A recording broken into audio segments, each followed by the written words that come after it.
Hi అండి, welcome to my channel. బచ్చలాకులో రెండు రకాలు ఉంటాయి. ఒకటేమో మొక్క బచ్చలి, ఇంకోటేమో తీగ బచ్చలి. మరి మోకాళ్ళలో గుజ్జు తక్కువ ఉన్న వాళ్ళకి గుజ్జు పెంచడానికి కానీ జిగురుతనం పెంచడానికి కానీ బాగా యూజ్ అవుతుంది. మరి ఈ బచ్చలాకుతోటి పప్పు ఎలా చేసుకోవాలో చూద్దామా. ఒక కట్ట బచ్చలాకుని తీసుకొని శుభ్రంగా కడిగి సన్నగా కట్ చేసుకోవాలి. తర్వాత ఒక 6 పచ్చిమిర్చిని చీలికలుగా కట్ చేసుకొని 2 ఉల్లిపాయలు, 1 టమాటాని మీడియం సైజులో కట్ చేసుకోవాలి.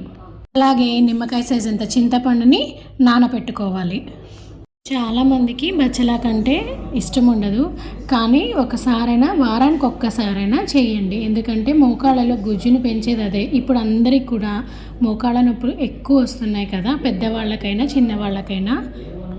ఇప్పుడు ఒక చిన్న గ్లాస్ కందిపప్పులో ఇందాక తరిగిన ఆకుకూర, పచ్చిమిర్చి, చిటికెడు పసుపు, కొద్దిగా ఆయిల్ వేసుకొని కుక్కర్లో 3 to 4 విజిల్స్ వచ్చేదాకా రానివ్వాలి. 3 to 4 డ్రాప్స్ ఆయిల్ వేసుకుంటే సరిపోతుంది. ఆయిల్ ఎందుకు వేసుకుంటున్నామంటే కందిపప్పు బాగా ఉడకడానికి అనమాట. ఉల్లిపాయల్ని, టమాటాలని దీంట్లో వేసి ఉడకనివ్వకండి. తర్వాత వేస్తేనే క్రంచీగా భలే ఉంటాయి తినేటప్పుడు.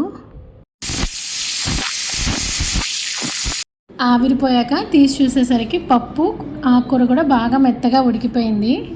ఇప్పుడు తాలింపు సిద్ధం చేసుకుందాం.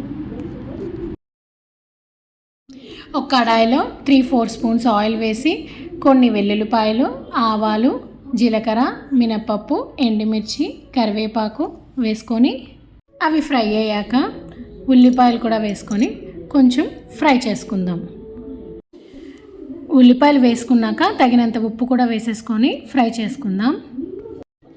ఇప్పుడు టమాటా కూడా వేసుకొని ఒకసారి మగ్గాక, టమాటా కూడా బాగా మగ్గాకనే చింతపండు వాటర్ వేసి తర్వాత మనం ఉడికించుకున్న ఆకుకూర పప్పును కూడా వేసుకొని బాగా ఒకసారి కలుపుకొని 5 minutes ఉంచితే మన బచ్చలాకు పప్పు రెడీ అయిపోయినట్టే.